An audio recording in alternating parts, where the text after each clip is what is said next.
Business is a very cold and dark and lonely endeavor. Until we move from that business model, we are going to continue to experience a less focused, less intelligent population because they spend too much time scrolling, because there's such a huge profit incentive to the corporations that own their attention already. And when you approach it from a marketing standpoint, it's cold, it's callous, it's features, it's benefits. The first thing that springs to mind is we did this thing with a client last year at a conference, and it's like quite a small scale thing, like a very high value sale, super targeted market, and it's in compliance and risk management. But one of the most powerful and compelling things you can do in life and in business. A lot of people assume that your focus is degrading because you're getting older and it becomes an individual problem, and it's talked about as like an individualistic thing, especially in the West. But the point that he made is that what we don't pay attention to is that there's like hundreds of thousands of the world's smartest software engineers working at like being paid a lot of money to steal our focus, to take our attention and put it on a platform where they can sell it to some advertiser for dollars. Is engineer a story that inspires people to take action to solve things holding them back in life. So that's what we talk about. Stories. Sure, I guess we should start on deep work. Why do you not do anything on Wednesdays but do a lot on Wednesdays? So What is that? What is that? So Wednesdays have kind of become this really interesting day for me, like, and none of it's been my choice. Like, it's been the choice of my team around me. So obviously COVID was very like work from home, hybrid work, flexible working, and most of that has become bullshit in a lot of organizations now, because they're like, you must work from the office on Monday, Thursday, Friday, or Monday, Wednesday, and Thursday. And it's like, that's not flexible. That's just, that's just like more totalitarian than it was before. I couldn't say it. Fucking, yeah, go. Right. But it is more totalitarian. It is, than bro. it was before. It's like, you must be here on these specific days and we are watching. And it's like, has no one learned anything that we're trying to get outputs here? We're not paying attention to inputs. Anyway, so I kind of let my team organize themselves. They've all kind of decided that running a creative business, they need some time in the middle of the week to really get into work. They've kind of done all of their Monday, Tuesday collaboration, got all the ideas rolling. Now it's time to get shit done.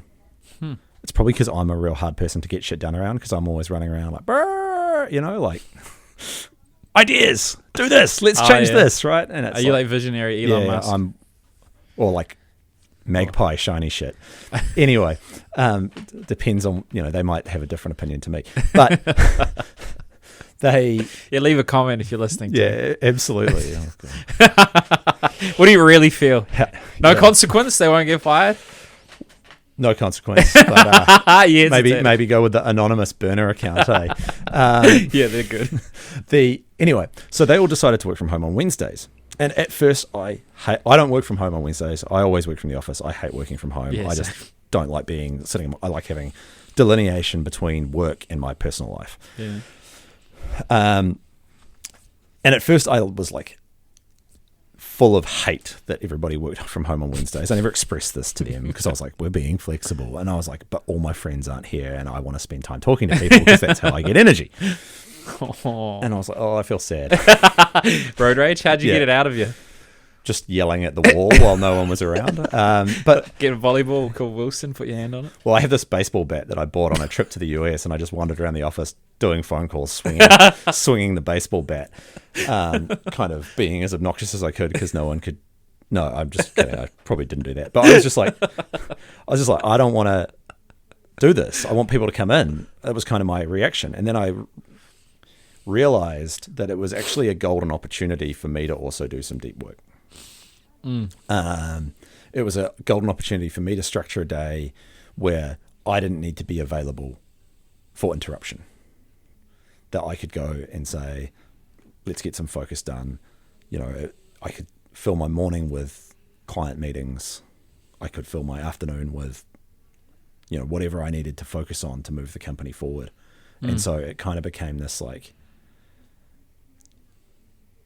it's become this really nice part of the week now where I get to actually move things forward, and I get to feel like the middle day of the week has gone from being this like scrambling in all directions to actually I'm doing all of the stuff that I can't do on Monday, Tuesday, Thursday, because I've got other people around. They're, you know, we're working collaboratively on challenges, which is great, but it's really hard to structure. Yeah. Whereas Wednesdays I can structure one day a week now where I just do things my way and do the work that needs to be focused on and the work that needs to be done, and the thinking that maybe I don't get to do outside of that. So on the deep work, because off air you seem quite structured in the way you approach life and things, like you have a reason for a lot of things. How do you get yourself into deep work mindset, and how do you prioritize what needs to be done? Do you have a process? Well, I don't know if I am that structured. Like, I know. Well, you're the magpie, but you also fucking got routines. You know what I mean? Am I full of shit about this? I don't know. So, are you full of shit about this? Yeah. You should always ask yourself that question. Yeah. I'm full of shit a lot, man. Yeah, I need to work on it. My wife would tell you I'm full of shit. No. Sometimes. But so it all started with, I think I had always had this nagging feeling that I was not very focused. Right? Like I was unable to pay attention to the things that I wanted to pay attention to at the flick of a switch when I wanted to pay attention to them. And I'd always viewed that as like an individual issue of mine. I was like, I'm just like all over the place. I'm an entrepreneur. I'm all over the shop. I go out and do all these things and then I read a book by a guy called Johan Hari called Stolen Focus. Yeah, I don't know that one. It's pretty new. I think it came out last year. And it's him exploring the relationship that humans have with degrading focus. Yeah. Right? Yeah. And I think, and one of the points that he makes is a lot of people assume that your focus is degrading because you're getting older and it becomes an individual problem. And it's talked about as like an individualistic thing, especially in the West. But the point that he made is that what we don't pay attention to is that there's like hundreds of thousands of the world's smartest software engineers working at like being paid a lot of money to steal our focus, to take our attention and put it on a platform where they can sell it to some advertiser for dollars. Yes, and the point that he made, which I kind of tended to agree with, is that it's a societal issue, but to fix it as a societal issue, you have to have individuals starting to take a bit of action over their own lives and focus to start that. And at that point I went, right, like routines are going to be really important. I'd already been like pretty interested in mindfulness and, you know, the formation of habits and what that meant. And it was kind of putting this together that I was like, the reason that none of this ever sticks, or it feels like none of it ever sticks, probably does, but it feels to me like none of it ever sticks, is that I've got all of this stuff working against me to keep me distracted. Yeah. Right. And so I need to create some routines and some rituals that stop me from getting distracted all the time. Because when you're easily distracted and you don't have like a thing to sheet yourself back to, whether it's a list of things you want to achieve that day or just one big priority or a ritual you go through in the morning, you immediately become reactive. And it's easy as a business owner to be reactive because there's so much stuff going on around all the time. You've got people problems, you've got money stuff, you've got client stuff, you want to dip your nose into projects where maybe you're not necessarily needed, but you feel like you can add some value. And you become super reactive to all this stuff. And by the time you get to the end of the week, you've been super busy and achieved nothing. Yeah. Right. Feet, yeah. Or you've achieved treadmill nothing that you wanted to achieve when you started the week. And so that's kind of been like, it's a fairly recent part of the journey for me. Like it's not, something I've been really paying attention to for a couple of months now. Not like I haven't been like this forever, but it's been pretty transformative because it's changed my approach to what I need to do to move the company forward rather than just react, let yourself get distracted, go on Reddit. Is that your poison? Instagram's mine. Nah, man. So I got rid of Instagram and Facebook like 3 years ago. I was very happy with that decision. Got rid of Twitter at the same time as well, or X. All the bots. X. Yeah, it's called X now. Right, but it's going to be a payment processor. Fucking hell. I don't understand. Most powerful man in the world. He must have a strategy, right? Oh, yeah. There's got to be a plan. Yeah, it's WeChat. He basically talked about he had a plan 20 years ago that he thought about doing with PayPal, and they never did it. And now he's doing it 20 years later with Twitter or X. Yeah, he doesn't give a fuck about the code. It was just the users, and then you use that to use that audience and then be a single source of truth. So WeChat in China is you can pay with everything. It's basically a single oracle of truth. And now with blockchain, imagine there's quite efficient...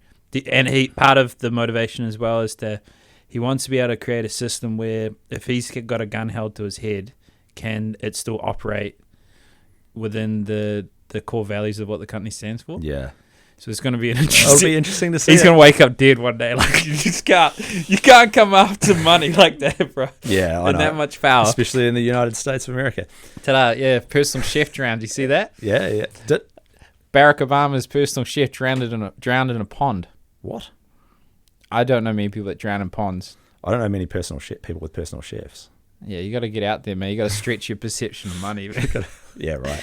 Someone was saying to me, I got bailed up. I'll let you get back to what you're talking about. No, you're right. I got bailed up by a guy, Cameron Stewart. This is a short, long story, but he reached out to me because he's like, I want to know if these social media people are full of shit, and he just goes on this thing to meet them. And I look up his website. It doesn't look, too credible. I'm like, who is this guy? Blah, blah, blah. And I thought he was full of shit because he's like, oh, yeah, I sold 300 odd properties. I'm making $10 or so million a year, whatever it was. And I was like, you're full of shit, cunt. And he's like, no, I'm not. But that's all right. It will take you time. But he wasn't full of shit. I posted about it.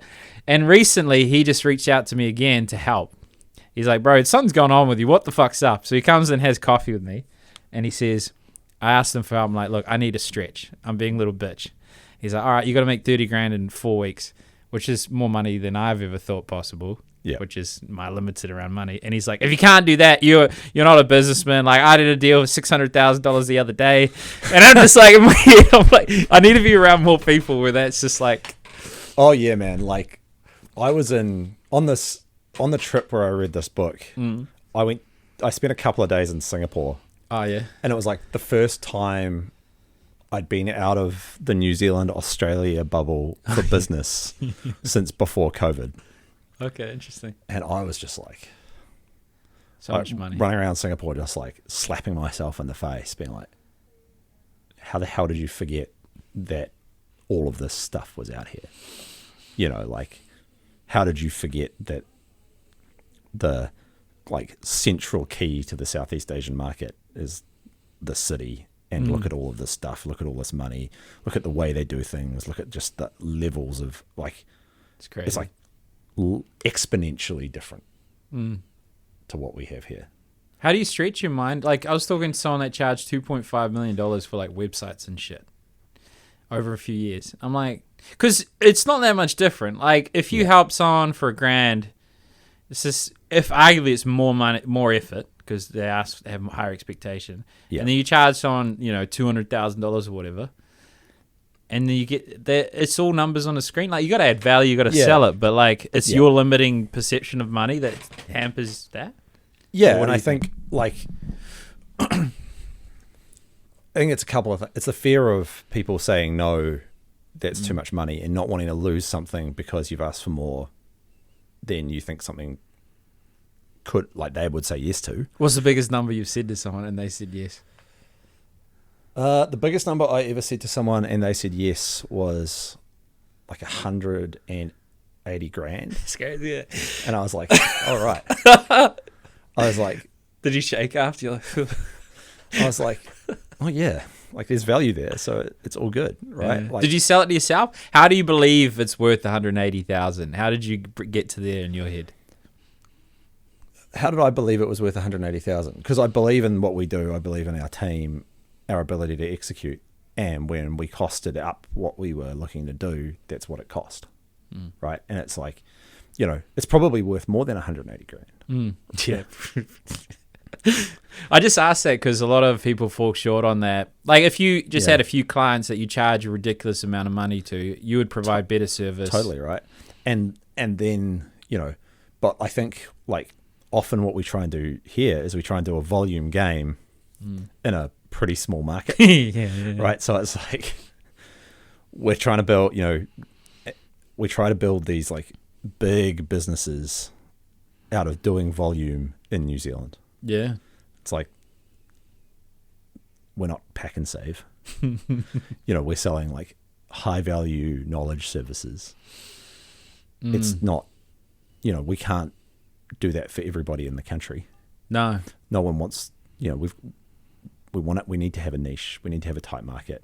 We need to think differently about how we do things. We need to think about how do we provide amazing quality, amazing value, amazing insight, storytelling as our core offering, and how do we like fairly charge for that so we really are capturing the value that we create for our clients, and then how do we then go and replicate that in a similar niche overseas, because it's what holds a business in New Zealand from exporting their knowledge is that they don't have any sector like expertise, that they're really good at what they do. They are a high quality design business or a high quality consultancy or whatever it is, but then they go and try and sell in Australia, and it's like there's a whole pile of high quality consultancies over here that are probably as good as you guys are, and they're just down the street, and I can go and strangle them if I have a problem with service delivery, whereas it's really hard to strangle you because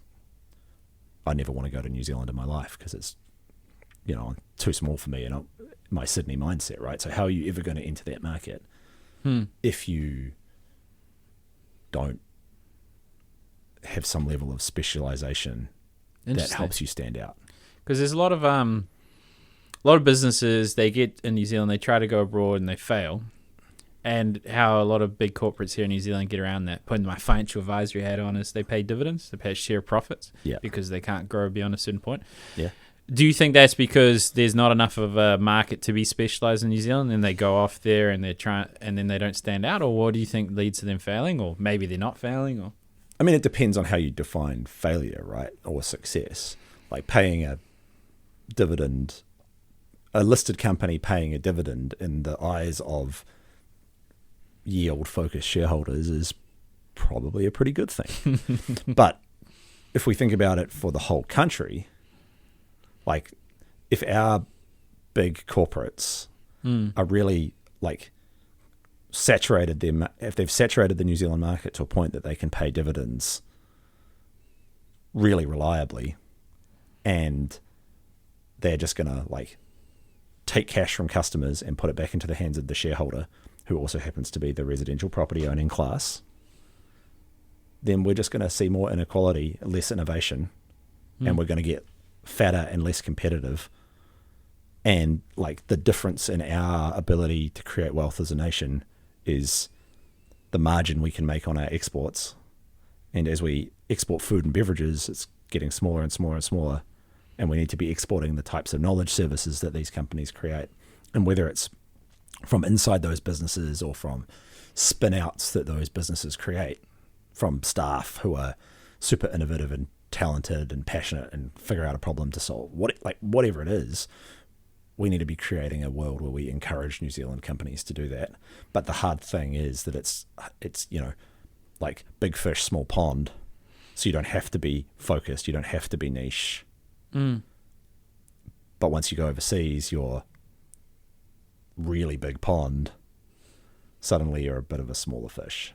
And you can't go and compete with the number one attitude in a market where no one knows who you are. You have to go and learn how to be a startup, a scale up, a challenger brand again. And that's what I think holds New Zealand businesses back from thinking about growth beyond New Zealand and therefore becoming really tightly specialized. You off here as well, you talked about the need to move away from that primary products component, we're a nation losing money. Yeah, so we're getting poorer, mate. We are getting the wealth and quality. Are there going to be protests? Are you going to be in the front with a picket sign? What are you going to? It's New Zealand. There won't be protests. You don't reckon? We'll just sit on our hands and mumble about it until it's all gone. Hot take. I don't know. I think there's a lot of apathy, right? And I think that we're empirically getting poorer. Everyone loves to say it. In 1950, we were the third richest country GDP per capita on the planet.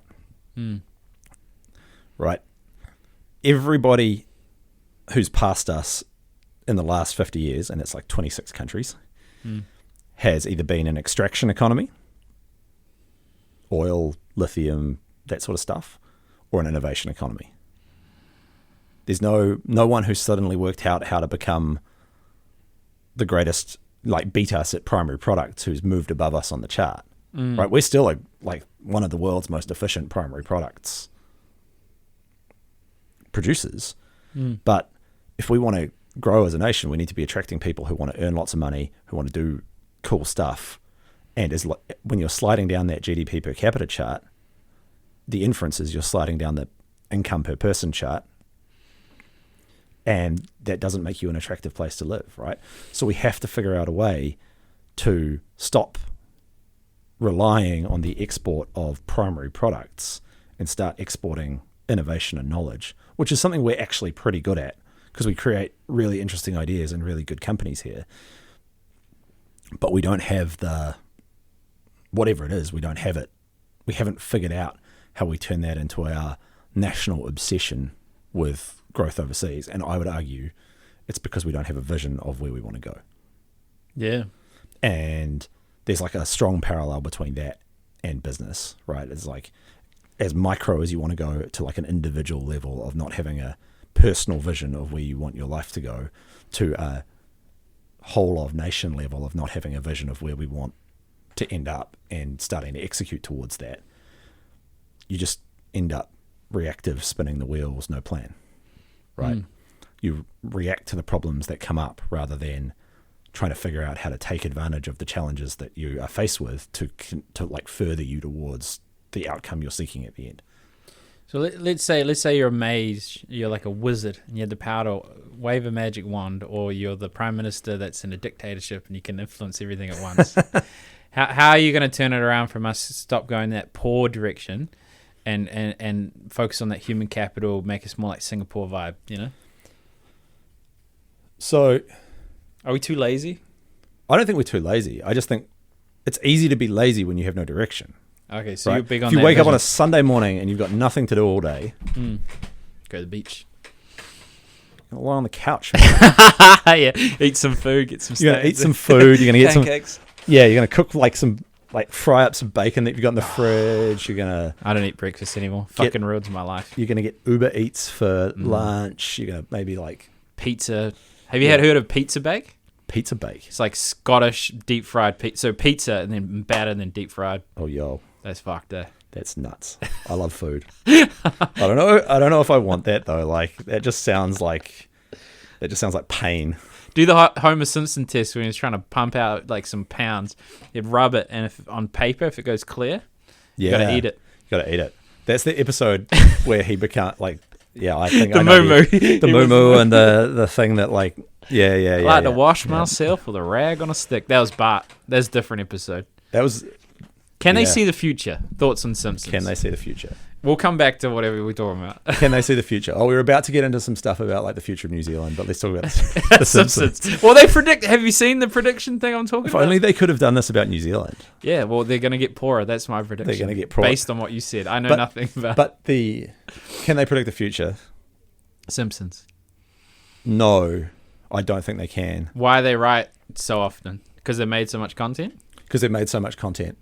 Like they predicted Trump. It's confirmation bias, though, right? Like, what else did they predict? And like, no one's ever gone back through the Simpsons episodes and looked at all of the things they predicted. Good point. That didn't come true, right? Like the Albuquerque baseball team. You know the episode Hungry Hungry Homer where he ties himself to the flag in center field? No. So, like, the Springfield baseball team is called the Springfield Isotopes in the show. Oh yeah, right. Fuck, you're a resident Simpson expert, mate. I didn't know. No, I know too much about minor league baseball. Is the problem. And in the episode, they're going to move the team to Albuquerque. Oh yeah. And Homer goes on a hunger strike to protest. Impressive. Anyway, the team ends up moving to Albuquerque anyway. So when this happened in the show, the Albuquerque baseball team, which was named something else at the time, called themselves the Albuquerque Isotopes. Yeah. Now that's like the Simpsons predicted the Albuquerque Isotopes. But it's really just the isotopes, or whatever they were called before, capturing like the cultural zeitgeist of the show, right? So the show's like such a powerful cultural influence that it influences outcomes. Like, I would say that there's a strong chance that Donald Trump got the idea to run for president from The Simpsons. Could you say they predicted it, or they just actually influenced it, and we should all hate The Simpsons for causing that situation? There's a few interesting points here. There's a lot of interesting stuff. There's a lot of... So, one thing, there was Darren Brown. He's like a mentalist / maybe con artist, not sure. He predicted 7 from 7 horse races by sending out 240,000 predictions. So people thought he was right because he got 7 from 7 with one of them, but failed with 240. Exactly. And then the other one is, how they say on Facebook's listening. Yeah. So what comes first, the chicken or the egg? Is it we're getting influenced by Facebook to have the conversation about, whiskey, or are we saying it and they're listening to us? Or do they have such a good data model of me or of you that they know exactly what that person is looking at, and they can just use the law of large numbers to serve you what you want to see at the right time? They're getting good. Like at the moment, I'm just with Facebook ads, broad targeting, algorithm work it out. Yeah, totally. It's amazing, isn't it? That's insane. It's incredible. Is it good for the future of the world and our focus? No, we're fucked. People have no self-awareness. It's terrible. It's like the fact that they are, like until we change the surveillance capitalism model of social media, until we move from that business model, we are going to continue to experience a less focused, less intelligent population because they spend too much time scrolling, because there's such a huge profit incentive to the corporations that own their attention already to keep it. But this is where the vision thing, I think, comes back. You pull it back, you're going. No. I think this is really important, because if you don't have a vision for what you want to achieve, whether that's as a person or a nation, how do you decide to change from that path that the market is forcing you to take? Right? If you don't have a vision, you can't say, actually, no, I want to change my life. I don't want to be beholden to the algorithm anymore. Just like as a country, if you don't have a vision, you can't say, no, I want to move from, instead of creating incremental improvements to things that aren't working, I want to create massive change for a greater good, for what I believe the future of this country should be. Right? Make New Zealand great again. Sure. No, just you carry on. I was just fucking with you, but yeah. No, I mean, because that's not really a vision. That's just not really a problem. It's just a pithy statement that makes people feel like you have a vision. Yeah. Right. It's like, yeah, Trump, we're coming after you, brother. They'll do it, right? It's like, I can't remember the last time I saw a political party, not just in New Zealand, but like in the Anglo-speaking world, express like a coherent, long-term vision for what they want to achieve. Valid. Because it's about power. Their vision is not our vision. Their vision is get power. Oof. Oh, you got a few hot takes today. Ah. So, But it's true, right? It's like no, they're all good people. no, but you do what you do. We all want power. We all want status, really. Just like you work your way up through a corporate, and you're like, yeah, I care about the customer. I love the customer. We love the customer. Maybe we like the profit more once you get to the top, right? Once your bonus depends on the share price. Yeah. As a executive, what do you care about? The shareholder outcome or the customer outcome? Once those things diverge, right? Like, it's the same in politics. The shareholder is not the voter. Yeah, who's the shareholder in politics? The shareholder in politics Lobbyists? is the party. Oh, the party. Okay. Right? Okay. We do what's right for the party because that's how you build the collective that gets into power. And what's right for that collective is to get into power. Because the view is that we can't change anything unless we're in power. So therefore we must get into power to change things. So therefore it becomes all about get power. That's the like intrinsic motivation. That's what's like driving everybody. So the vision is you're disincentivized to have a vision to motivate those people because those people are motivated by power. I think. Yeah, makes sense. And what influences the parties? Because on one hand, in order to achieve power, you need money. Yeah. And power is you archetype a story that will appeal, and it tends to be blame something. Whatever's politically expeditious to win votes, right? So fucked. So like when Kerry Allen, which I think is a really sad situation from a mental health perspective, and it shows how like bad we are at handling mental health in Wellington, but that's another story for another day, crashes her car into another car, like really sad situation. It's like this is going to cost the election for a party. Not this is what this party believes in the future of New Zealand. This is what this party believes in the future of New Zealand. It's like, this is just an example of them not being together. It's a great opportunity to score some politically expeditious points and win some votes. Right? Votes power. All they want is power. Right? There's no incentive in the system to build vision. You spin some fire that I've never thought of, mate. Makes sense. But like, I've thought about this quite a bit. Yeah, randomly. Because I've thought about this quite a bit, right? Because as a 34-year-old entrepreneur, business owner in New Zealand, right? Like, this shit matters. Like, the vision and the direction of the country, what we decide to invest in and grow, really matters to our generation, right? Like, we haven't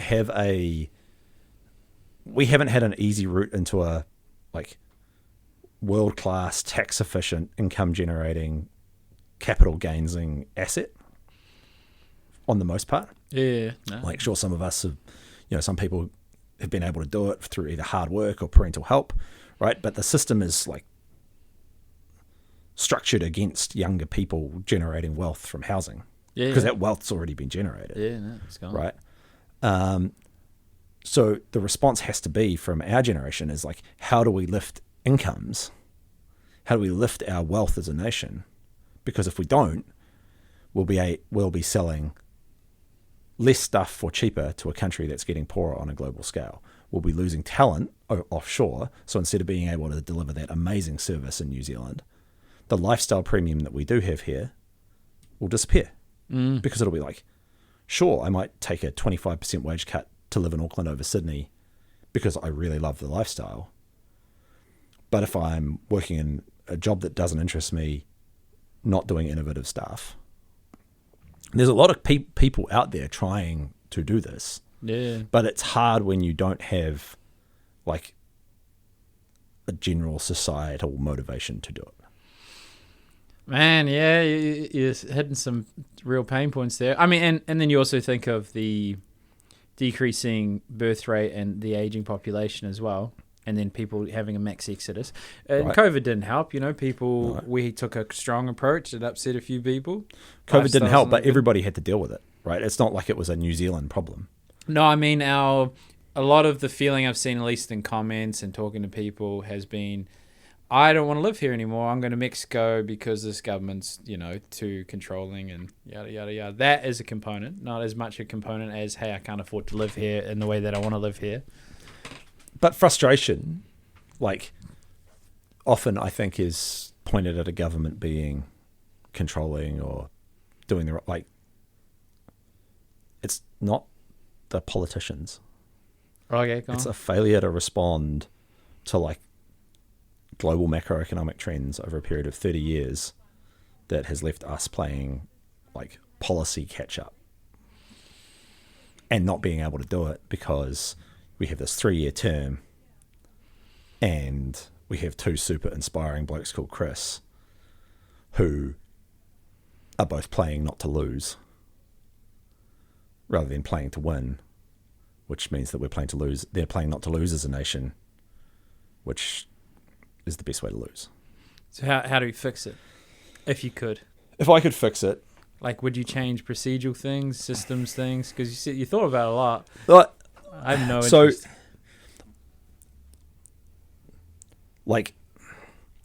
I don't know how you change it from a government, a systemic government angle, right? I don't know how you create a world where suddenly it becomes attractive for democratically elected governments, which are really good for a lot of reasons, right? They're really good for a lot of justice and equity and opinion, share of opinion reasons, to suddenly become this long-term visionary one party state. I just don't know if you can reconcile that, right? But you have to have change in it. So the change, I think, has to come from the private sector at first, right? The private sector has to say, we want to start to believe in what we think this country should become, and we want to start to use our influence to build it and to push the government to jump on board in the first instance. You go. There you go. I was thinking of, I can't remember if it was Suzuki or Samsung. It was a Japanese company. I don't even know if those are Japanese, so it's fucking racist to start with. But there was a point where Japan was like China in a sense. They were known for mass production, not quality. And one of the owners of that business decided, we want a vision that isn't just about our company, but it's about the country. We want to make Japan known for quality. Yeah. So there are things like that, Right. So you can influence it, right? You can make this. You can make this change. The problem is that the government has to come along for the journey to build the pipes, right? To build the infrastructure, to build the literal pipes that help people live on a daily basis, so that the private sector can then go and do its thing and innovate. That's a challenge, right? But I think it's about changing we have to change the way we talk and tell stories as leaders, as businesses, to go, I want to believe that we can go offshore. I want to believe that we can do stuff. That's great. I think that, we can export our knowledge offshore. We can prove that concept and then let governments do what governments are pretty good at, which is go, oh, this is working really well. Let's go and gas that up. Right? We have to, we can't wait for them to solve the problem for us. It makes sense. Like if you want to win over the public to get more power, so let's assume your hypothesis, you incentivize that by showing that the collective opinion is in that direction. Yeah. And if we jump on that and encourage that, then we get our more power. Totally. That makes sense. And so that comes down to how you tell stories and how you influence in the private sector. Oh, interesting question. I'm going to interrupt you today. New Zealand. Let's say New Zealand was your client and you had to archetype a story. Yeah. That will inspire a nation. No pressure. What would the process be that you would go through to either articulate the story, to discover the story, and then what story might you tell? Right. Man, ask me the little questions. Yeah, So it's deep work day. No, so there's a book called Belonging. Oh, yeah. by a guy called Owen Eastwood, who is a like mental skills coach for sports teams. He's worked with the England football team under Gareth Southgate. He's worked with the South African cricket team that was number one in the world. And he develops this idea of an us story that you use to create common purpose to move forward, right? And when I was reading the book, it struck me that this is the kind of thing that we're missing. The process that he goes on for developing these stories is like he's Māori, and it's influenced by his learning about Te Ao Māori and his understanding of how Māori used storytelling and whakapapa and us stories to create common cause and purpose in a culture that didn't have any written language, and therefore wasn't able to write a set of instructions down on a piece of paper for people to follow. So instead of, if you give someone basically the theory, I think, being that if you give someone a bullet point list verbally, they're probably not going to remember it. But if you tell them a compelling story that includes the items on that bullet point list, they're probably going to have a better chance of remembering it, right? So that drives the storytelling. And so what New Zealand needs is its like togetherness, us story. That's a vision, right? It's a this is where we want to go. This is what life is like.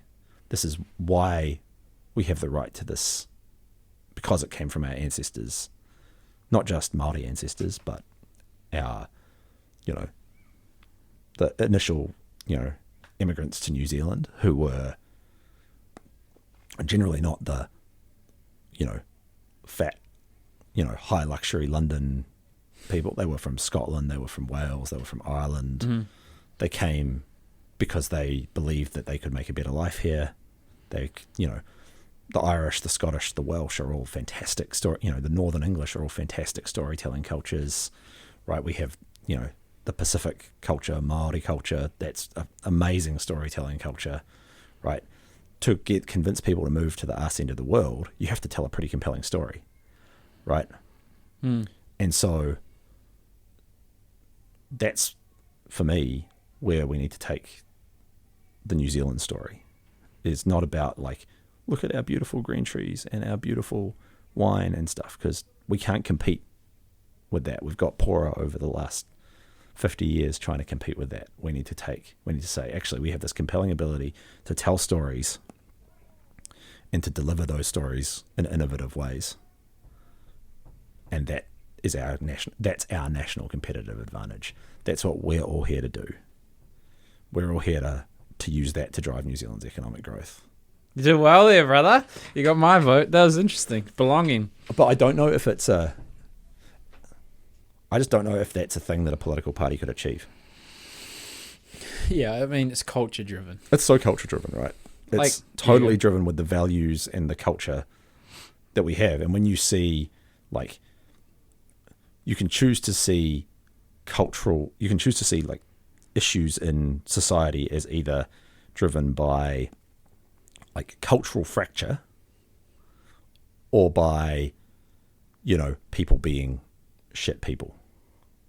And I think a lot of the things that we experience at the moment are driven by cultural and values fracture, right? A lot of like crime, a lot of, a lack of willingness to have dialogue about issues rather than just going, no, I think you're wrong.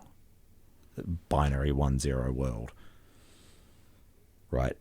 Like, I think a lot of that's driven by cultural fracture, but it's easier to say, oh, it's driven by people being shit. Yeah. It's easier to say we should punish criminals because they do crimes and crimes are bad, than it is to say, actually, it's a bit more complex than that. Yeah, there's some value stuff going on here that we need to understand to create change. I always try and push this on people to think, like, do you want people to suffer or do you want a better world? Because I think that's an important thing to recognize, especially in the criminal component. Like, let's say someone's caused irrevocable damage to the community in some way. And then your motivation is to hate and to blame without recognizing your contribution to your own failings in life. Yeah. So they're a scapegoat for your inadequacy. Sure. Yep. So do you want them to suffer? And if you do, what about you makes you want them to suffer? As opposed to if you actually cared about them and supported them and held them account, they actually might be better contributors to society. You can challenge me on that. You can disagree with anything I say. I don't give a fuck. I think it's a really interesting question, right? Like because there's a spectrum for everything. There's like death penalty, yeah or no? Man, put me on the spot. No, there's some really abhorrent shit that people do. For sure. Right? Like some really fucking abhorrent shit. Yeah. And I think there's no way that we should condone any of that. But the question that I suppose I have is like, what if the answer is not in how you rehabilitate or cause suffering? It's in trying to stop people falling off the cliff in the first place. Oh, get them sooner. Oh, I mean, Right. that's better, yeah. Like, it's better. Yeah. So, why do we invest so much more money in jails or in policing, right? That's the ambulance. That's sitting there at the bottom of the cliff, waiting to pick up the smashed bodies and try and stop this like thing that's being caused by social trend or cultural fracture or whatever you want to call it. Right? Yeah. No, Why aren't we investing the same money at the top? Yeah. Right? Like, again, vision. We don't have one. So we react to what we see, which is ram raids. Right? Ram raids are awful. People should not do ram raids. Yeah. But there's the people individually who do ram raids are bad people. But there's a reason that the cultural fracture has happened over time that has put them in a situation where they feel like that's what they have to do. Or that's what they want to do. Yeah. And if we don't start with a vision, we don't have any way of going, actually, you can't solve that problem overnight. You can put a police car with 2 new cops on it on the street in 12 weeks of recruitment and training? Something like that, a year? I don't know. I have no idea what it takes to go through police college. Yeah. But you need 10 years of policy shift across pretty much a holistic set of policy to fix the cultural fracture. So it's really hard. So why do it without a compelling story that says this is why we need to do it, because we want to be better? So yeah, because there's a few things, like you think of, pharmaceuticals and the whole health industry is based on like the ambulance analogy. Yeah, a lot of things are. So do you think that's just the inertia of it being too hard and not a motivation to do? Why these are big? Well, you get some good questions, right? It's really hard. I think it's really hard to solve a problem that you don't really deeply spend the time trying to understand it, right? It's difficult to, and I'm still nowhere near there. Like I'm trying to avoid this kind of conversation at dinner parties because it's just like my thoughts aren't fully formed on some of this stuff yet. But human nature is to take the path of least resistance, right? We want the quickest, biologically, we want the quickest path from stimulus to dopamine. I think that's right. But that's what we're after. So we're naturally wired to say, how can I get to the quickest, easiest solution? And the quickest, easiest solution tends to happen when you interpret the problem in a way that's easy to solve, or you feel like is easy to solve, right? You don't take on you don't think about the 15 to 20 things that happened before that problem showed up in the form it's in. You don't think about the impact, the 15th, 20th order impact of the solution. It's really hard to do. You look at the individual problem and you go, we want to solve that problem. We don't care about the impact on a whole pile of other stuff, right? Yeah. Crime's a really interesting one because I think we have this worked example for putting more cops on the streets. In America, that hasn't worked, right? Yeah. So, like you can't tell me that more cops on the streets with more firepower has worked, because it hasn't worked in America, right? There's a whole pile of stuff to unpack there, but that's not the solution. But it's the easy solution tomorrow, because it makes the community feel safer, which is what the community really wants in a moment of crisis. Yeah. You need more power to You need more party to power, keep going. right? And so, because we're not telling a compelling story that says this is why you need to trust us on our journey of change. Yeah. I get it. Yeah. You made a compelling argument there. Random. Because Anyway. I think anyway, we'll get on to other things. Well, one of the studies I came across is the frequency of which you catch someone. So how soon you catch them with a crime will determine the trajectory of their criminal career. And I've also, lack of a better word, I've talked to a lot of evil people, shall we say, because I find them interesting. I love them. I love everyone. And the common trend I see is a feeling of an alienation, so an exclusion, which gets capitalized by someone with an incentive, which may be a gang, that benefits from using that injustice and gives them a sense of belonging. Yep. And then gives a reason to hate, to justify their bad behavior. So they've never done anything bad. There's always a reason. There's always a good reason. And that's because they've been told a compelling story that's provided them with a sense of togetherness with a particular cause, which has inspired them to act in the way that that cause acts. Right? So it's proof that if we did that in a positive way at a social level, it would work. Yeah. I mean, it makes rational sense. It makes rational sense. Yeah. Like, so we got to teach people to make stories. We do have to teach people to make stories. Should we teach them to make stories? We have to teach better storytelling, and we're already pretty good at it. Like our advertising agencies, our big creative agencies, are globally renowned within their like big agency groups for doing great creative storytelling work. Right? Like foreign representatives of those agencies buy New Zealand creatives to do work for their clients. It's not something we talk about a huge amount, right? It's not something we really know much about outside of the advertising industry, because we don't see those ads going out on TV.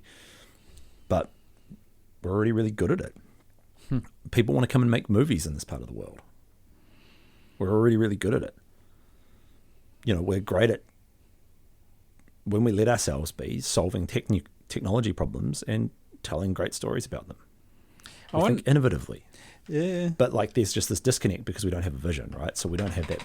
Without that like central vision, it's really hard to take all of these cool individual good things and turn them into like actual radical change. Move the line rather than change the direction of the line, you know? Yeah. I've been fascinated about. We've done 54 minutes. Have we done 54 minutes? Yeah. Talk about the fucking Simpsons. Who took us there, bro? Like, you did. That was you. It was me. That was you. It's your podcast, mate. You can do whatever you want. Yeah, no, it's cool. Well, I'm learning. We all are. Yeah. Well, I have been fascinated with the story because, you know, there's so many facets in life where stories are an incredible, important component of that, whether it's in business, whether it's in relationships, like even in a story with your partner, you might think certain things that have happened to you in the past lead to the color orange meaning something different to you. Yeah, totally. So there's a story you're carrying into their behavior that's not fair on them. Yeah. And if you understand each other's stories and how to create a narrative where it goes in a joint direction. So stories. Let's learn about stories. What do you know about stories? How do you make stories? What the fuck is a story? Whatever you want to answer. What is a story? They've been easy questions. You can answer whatever question you want. Just something to the stories. We're just here for content, right? No. I'm here to learn. Everyone else is just listening. So, what is a story? A story is, like we get taught at school, a story is like a journey with a character. We have a protagonist, and who is the hero or heroine. We have an antagonist, who's the person who causes the challenge, or the character who causes the challenge for the hero or the heroine. We have a beginning, we have a middle, we have an end. right? That's the like central focus of a story. It doesn't need to be told as a novel. It can be told however you want, right? But it's a compelling narrative that engages people emotionally, that takes them on a journey of why they should change behavior, or why they should do something, right? Like even fiction books have messages, right? They're not just like words on a page that, it's not Love Island. Hey. Yeah. Careful. You learned some bullshit from some sitcom off air. Yeah, Love I know. Island, arguably one of the important shows of our generation. It's very important. I can't say that. One Tree Hill, bro, I've been fucking going all in on. One Tree Hill. It's the most I've never seen that. It sounds average. You start watching and this is like fucking... I feel like it's appropriation of a suburb of Auckland. Yeah, they mention it once. Do they? 9 seasons. Oh, that's not good enough. I grew up right by Mangakiaki. Oh, yeah. I'm not happy with that. One of those. Yeah, no, go for them. I'm a big New Zealand relevance klaxon kind of guy. I like it when we get mentioned overseas. It makes me feel important. That's weird, eh? I frothed over that too, eh? Yeah, everyone does. Weird. Small country stuff, eh? It's like, Yeah. people know where we are. It's like, people... We know we exist. Yeah, exactly. That's a pretty low bar to clear. Wait, random. Okay, we're going I don't know where I was going, but here's a new one. I'm fascinated with religion. Yeah. I'm not religious at all. Yeah. But it tells a compelling story that seems Totally. to have themes across religions. Yeah. And it's so memorable and it's swept up billions of people. Yeah. So what's the symbolic significance of religion or the story that makes it work so well? If it's true. It could be true. It might not be a story. stories. There's togetherness stories, All right, go on. right? It's all the, like, Christianity, Judaism, Islam Yeah. have, like, generalizing humongously, relatively common core threads, Okay. right? They've got, like, they use the same stories about the same people in the old, they all believe that Abraham and, man, I'm really testing my Yeah, there's similar background now, prophets eh? across boards. There's Jesus. similar prophets across all of these Yeah. worlds, like how they apply different parts of it, but they all come out of people needing a feeling of belonging and guidance on how to live in a particular part of the world at a particular time, right? And then you like get into different parts of Christianity, right? You're doing so well in this question. No, Do you think about it too? I think about this. Catholicism is Okay. like Wait, what's that? It's a big word for me. the Catholic Church. Okay, Catholicism. Catholicism, It just sounded fancy. it wasn't, is built out of the cultural situation at the end of the Roman Empire, or the Western Roman Empire, to be historically correct. But the end of the Western Roman Empire in 400 AD is the same time as 500 AD is the same time as the rise of the Catholic Church in Rome. It's a very so it's taken that original layer and added layers of the us story on it to suit the needs of that population at that time. The Protestant Church comes out of Reform in Northern Europe at the end of the medieval period, right? It takes that same base model and culturally alters it to suit the cultural needs of the populace at the time, so it's as compelling as possible.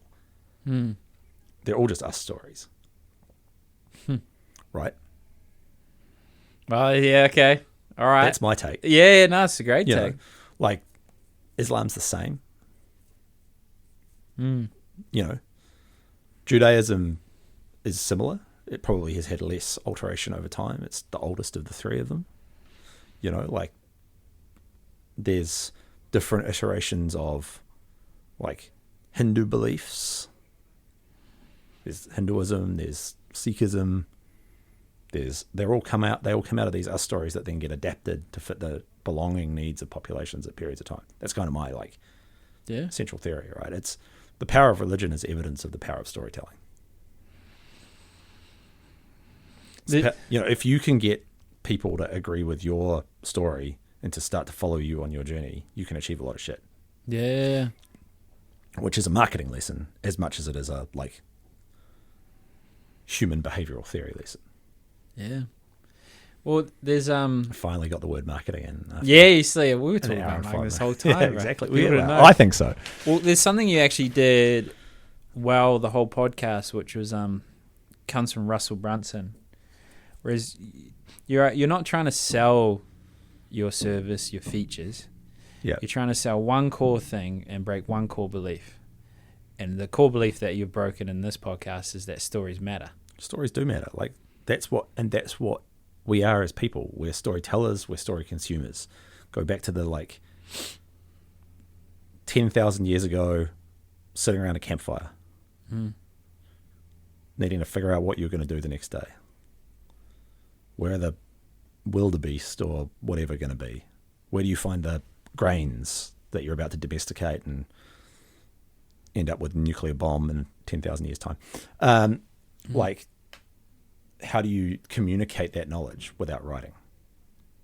You communicate it through either cave paintings, which are just old comic strips, stories. Bro, your way of saying this is fascinating. Yeah, or you communicate through verbal stories. Old comic books. How archaeologists watching this will be offended. Oh, but that's what. Yeah, that's what it is, right? Yeah, but there's no text. There's no text. That's not because comic. People didn't have other things to distract them, so they could pay attention to these things and really understand the meaning of them. Right? Our storytelling has become much more neutered and more simple ever since we started to introduce more distraction, because then people's attention spans have dropped. Right? So you think the quality of the story has gotten worse? Well, I think we've felt like there's this overarching need to simplify everything to reductive, lowest common denominator ideas. Yeah, okay. Right? Which I think is really sad, because I think it doesn't actually hold out in what we see as successful storytelling nowadays. Right? When people trust their audience to follow them, they often achieve much greater storytelling results than they do if they think their audience is super simple and just tell them the basic story. And I think a great example of that is the Avengers or the Marvel Cinematic Universe. Oh yeah, okay. The first editions of Marvel movies, like Iron Man, the 2008 Iron Man, all of that, I don't know, whatever they call it nowadays, phase 1 or whatever the hell it was. But all of that initial stuff was built around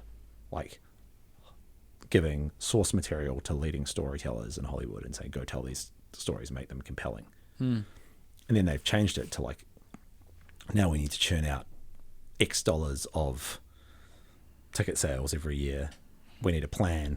We need to make it really simple so people can consume these concepts. And now, at least from my perspective, they are far less culturally relevant films than they were 15 years ago. Yeah. Well, I think there's a few things as well. On one hand, you might get rewarded because you give, I want to get to that wine bottle over there. You make it really simple and easy, and then you get the instant gratification. Yeah. And you get reinforced that that's what people want.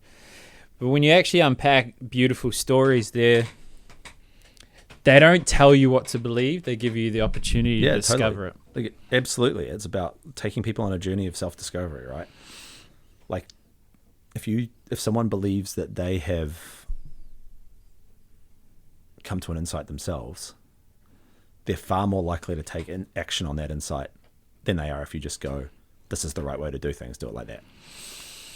There's another guy, Alex Samozi, I've talked about on every podcast because it's just frothing over him. But he talks about his content instead of saying how you should, how I. It's another way of helping them discover for themselves and not telling them what to do. Because you think about that, so much content business is lecturing. I do all the time. Totally. And if you ask the right question and they discover for themselves, it's how you promote change. Totally. That's exactly right. That's the thesis of storytelling, right? That is what we're trying to do. We're not trying to tell people what to buy. we're trying to encourage them to take action themselves to promote change that just might happen to involve buying whatever we're selling them. Right? And if it involves buying what they're, if it involves us buying or them buying what we're selling them, awesome. Big tick. Right? But we're far more likely to make that meaningful and make it stick with more people if we don't start there, if that's just a assumed side effect of how we do things.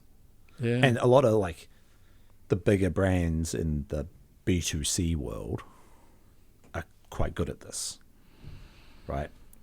They're good at building, whether it's good for the world or not, they're good at building meaning, value, creating an emotional attachment. But in the B2B world where I'm from, we assume that everybody goes to work and becomes a rational... Yeah, true. Like, we assume that everyone goes to work and becomes a rational decision maker. And it's like, this person who you thought was going to buy, like, McDonald's for breakfast, which is obviously a poor decision. Like, I love McDonald's for breakfast, don't get me wrong. Shout out. But a massive shout out. Like, one of the most transformative things in my 20s was the chicken bacon McMuffin. Like, fucking hell. Low calories. What is it, low calories? There's some of them that are like 600 calories, and I'm pretty sure it's one of those like fucking breakfast meals. I was like cheese, bacon. Yeah, but only if you have just the one thing, right? Yeah, it gets fucked. Like I used to have the Mac like attack. When you go and order the, It's can bacon. I order a chicken bacon muffin, please? 2 hash browns and a Oh, then you're fucked. and Hot a chocolate massive nachos. a massive McMuffin. No, I'm a coffee snob, so I'd always go there to get my food and then get my coffee at the cafe on the way home. Anyway, They sell happiness, which is they sell happiness, right? Or hangover. But like, why do I have that emotive reaction to want to go to Macca's when I'm on my way to work? But when I get to work, I'm suddenly like a Lethargic. rational robot Yeah. who makes logical decisions based on cost-benefit analyses. Yeah, valid point. Yeah. I'm not. No. I make decisions. I'm human. I make decisions based on my gut, based on my emotion, based on my connection that I feel with the people around me while I'm making those decisions. So instead of saying, here's my proposal, like, go sign it, why aren't we going to the whole buying team or whoever it is? Here's the story. Here's the connectedness you should feel with us. Here's the emotion that you should feel when you deal with us. Here's how we're going to influence that, and we're going to influence that at every single point you touch our business. We don't care if you buy from us. That's power, because I'm learning the marketing part. The story thing I suck at. The thing but in selling, the same thing. You help someone make a decision. Yeah. Instead of trying to sell them something. But you help them have an insight.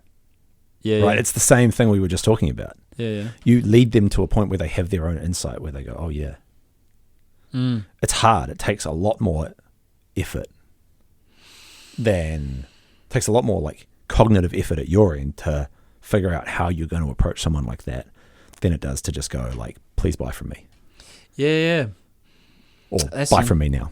Yeah. I mean, it all makes sense. So, okay, what's a compelling story you've told in that B2B world, or how can you work on that? Because that would be quite...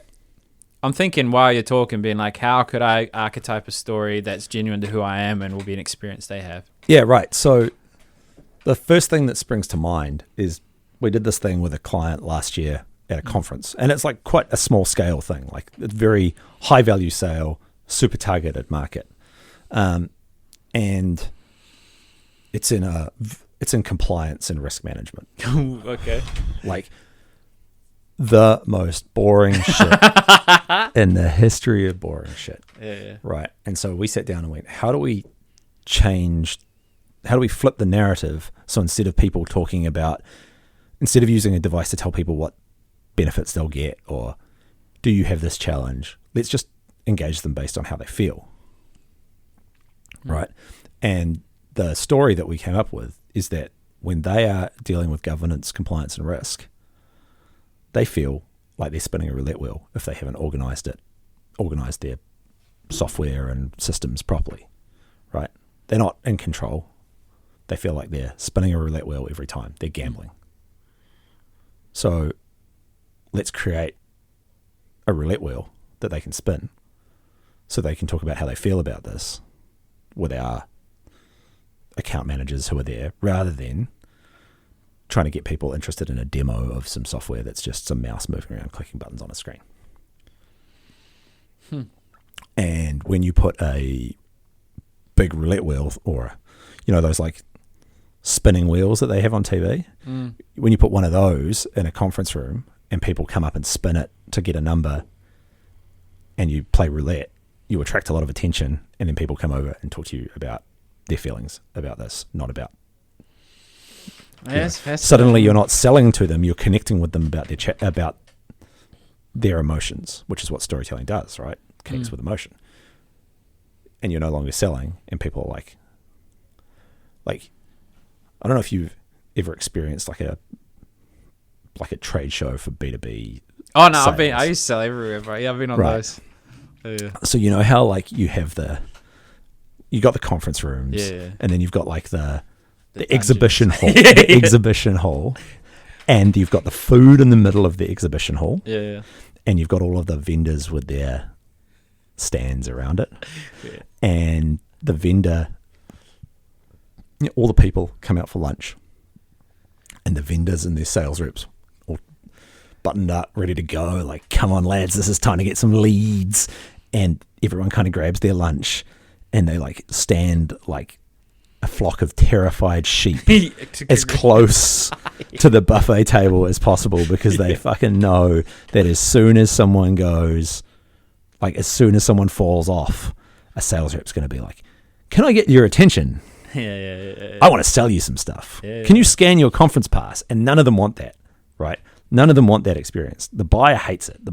They're all buyers. They're all in the market for all these people's services. But because these people want to tell them what they do their way, rather than engage with them at an emotional level, at the way the person wants to be engaged with, you end up with this like terrified sheep in the middle of a paddock being surrounded by fucking wolves situation. It's funny. Like every time I go to a trade show, I see it. I'm like, this is funny. Like this is just, it's like this out. The trade show wouldn't happen without the sponsors that are putting it on with their stands. But the price of the whole situation is this like hour of like desperate avoidance by the actual customer who just wants to have their lunch in peace. And everyone's like, no, I need to sell to you to tell my boss I got an ROI from this event. Yeah. Because I used to pay for my own stand. It was it's the same situation, right? It's like, so no one's ever sat down and gone, well, what would someone actually like at this situation? In this situation, how can we make their day better? How can we get our team onto their level so that they can feel safe engaging with us? Yeah, no. I never thought of it. I only had a table, nothing on it. I just stopped people. Yeah, you just went, stop! Yeah. No, I'd say situation openers. So, yeah, so I used to stop people in the street for a living. And think of like poor people... You. Poor me. I loved it. Yeah, because it was scary. So I could never do that. Anyway. Yeah, we could do it straight after, get some clients. No, I would do that too. I'll be back to the office. Straight back to work. So think of it like a person's walking through life with preconceived ideas, and they're going to have a natural reaction. They have this stimulus, they react like this. Yeah. So you need to deviate that journey. And how do you totally. So how you deviate that is by acknowledging something personal about them, or is so different from what the experience is, they can't go from here to here in terms of the stimulus. Yeah. So you don't go, hi, how are you? You say something like, are you friendly? And then they have to pause, or you acknowledge something about what they're wearing, or, I got in trouble because I said this guy broke his arm. I was like, oh, how'd the high five championship go? And I did it twice because I forgot what I did. Like, you're going to say something? I feel that body language is telling me you might contribute something on that. So, but it's pattern interruption. Yeah. Right? It's using an emotional connection to something to interrupt a pattern. So, like every time, and that was what the whole roulette thing was about, right? It was about presenting something that was completely different to what anybody had experienced in that context before, so that people were naturally piqued by their curiosity and emotional desire to engage, because people do want to engage, rather than their response to years and years of pattern interruption, of experiencing the pattern, Yeah. which is every time I go and talk to one of these sales reps who smiles at me, they give me their business card, they ask for my name and email address, and then I get fucking 300 calls from an SDR over the next 12 months. Yeah. Facts. Right? Yeah. Instead of like, oh, that looks different. That looks interesting. Right? And then 300 calls. And then 300 calls. No, but it's not like, I know we laugh about that, but one of my biggest learnings has been, how do you stop it from being 300 calls from an SDR? Yeah. How do you recognize that the buyer is at an asynchronous point, and the buyer journey is asynchronous? You can't control it. It's non-linear, right? They do things the way they want to do things. You can't influence that. You can't change that. So how do you just make sure you're there at those points to engage with when they're ready, right? Rather than trying to oversell, right? There's a lot of interesting insights, man. Like, yeah, because I think of, like, a lot of mistakes I was making and I see other people make is that you copy what other people are doing because you assume it's working, but most businesses are unprofitable, like they're not doing well, and you're copying the blind. Totally. So by the time, like, sales emails are my favorite example of this. By the time, like, a template set of the best sales emails that will work for you have erupted into, like, the mainstream seller consciousness, the buyer probably already recognizes the pattern and has probably already trained themselves to ignore it. Like, have you ever read Predictable Revenue by Aaron, what's-his-face, the guy who started the inside sales team at Salesforce? Oh, no. Wrote a book called Predictable Revenue, had a, like, beautiful, like, really well-researched, really well-thought-out email cadence in it, asking for a referral to the decision-maker rather than direct to the decision-maker. Can I solve your problem? Oh, yeah. Right? Like, classic psychology stuff. You know, people are far more likely to respond to something when it's got the name of the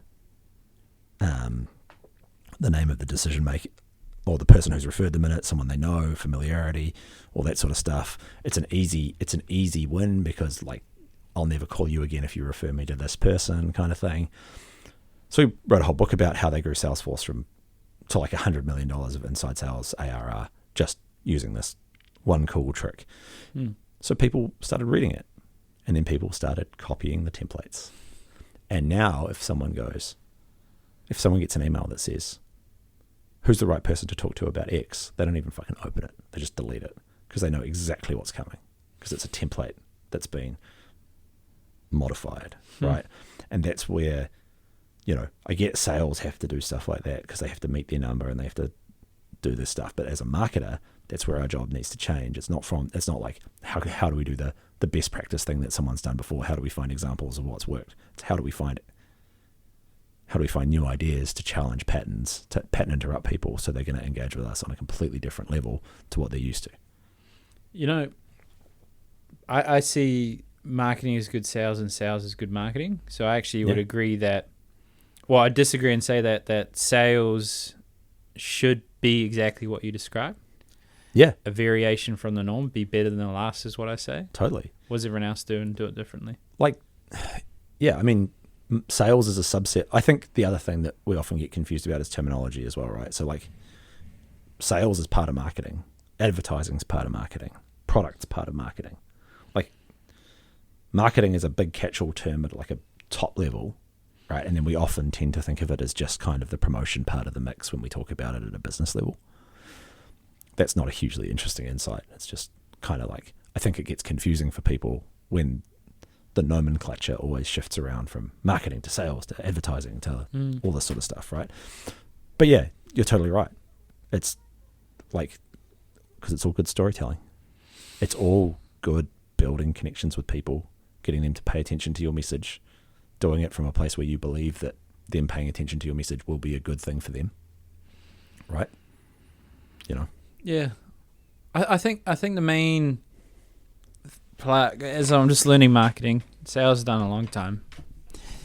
The main deviation, I think, from marketing and sales is you're able to invoke the story from the other person, and that's better selling. Yeah. Whereas marketing is showing you understand that person because you can't go back and forth.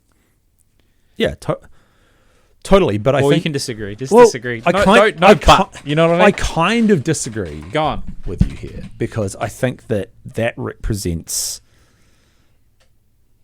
an older school sales model where the seller had control over the experience for the buyer, right?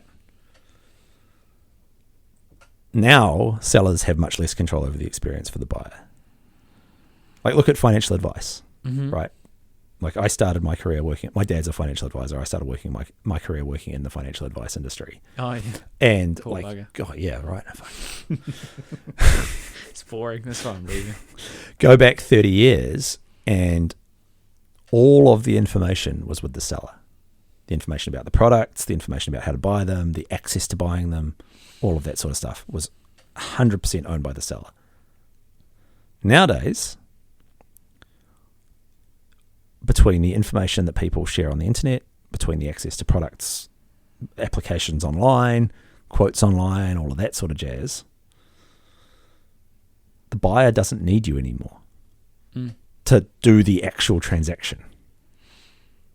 Right? They don't need you to do, like, sales used to be all about fulfillment for the buyer. They don't need you to do the transaction. They need you to be there emotionally to hold their hand and help them make a decision of something that they feel is too complex, they feel uncertain, confused, afraid about, right? That's the role of the seller. And so that changes the role of sales because it means that you're there to be a storyteller that continues on the job that marketing's done, telling them the story to get to that point, right? You're there to help keep them emotionally engaged with the purchase decision. Yeah, I get you. That's kind of my, so we have to change because it's asynchronous now. Right. It's not book a meeting, come into my office, sit down in my office, and we'll talk about this deal. It's like, yes, we might do that, but that's going to be 5% of my time in the process. The remaining 95% of my time is going to be spent talking to your competitors, doing my own research, thinking about what I want, looking at other stuff on the internet, getting retargeted by content, whatever the hell it is, listening to a podcast about it. Right. It's like the balance of power is shifting. The way we need to engage is shifting as well. Yeah, I agree on the there's more knowledgeable buyers and they're more accessible information. Yep. Where I deviate is, even if it was 1900, you never actually sold anything to do with the product. Of course. Because an example we used to do selling a medical product, and it doesn't matter what we're selling, we're always selling the same thing. Do you want to achieve this thing? This thing's holding you back. And we emphasize that pain, so it's so painful that you need to take action now. So what I was saying is that it's never telling the story to them. It's unraveling their story in a way that you acknowledge that you know the ending that's appropriate. Yeah, I'd agree with that. So that's the being a guide on the journey piece rather than being the storyteller. The storyteller. That's why I took it. But I think the bit about the transactional power still stands though, right? Yeah. Because it's like they don't need you. They don't need you. Yeah. They can go fulfill themselves. Yeah. Right. So as a seller, that guiding has to happen so much more on the customer's terms than it did before. Right. It has to be so tailored to them rather than tailored to your process. Right. Your process needs to be their process. Yeah. Not your process. Yeah, fair. Well, we're done an hour 30. Right. So glorious. Well, we probably should shut up then. We talked about marketing. We did actually. We got there at the end. So do you, in a simple way, you help businesses tell stories? Yeah. So we help tech businesses tell stories. We're a results-driven creative agency in the technology industry. No, give us a compelling story for your business. Give us a compelling story for our business. Okay, so... And don't oversell it, because everyone's like, blah, blah, blah, oversell it. Just be like, Sure. The future of New Zealand is selling innovation. We can't just sell innovation to New Zealand. We have to sell it to the world. To sell it to the world, we have to tell compelling stories. We help IT businesses tell compelling stories. Oh, yeah, I like that. And boom, thanks for coming on. No worries. Thanks for having me. That was a lot of fun.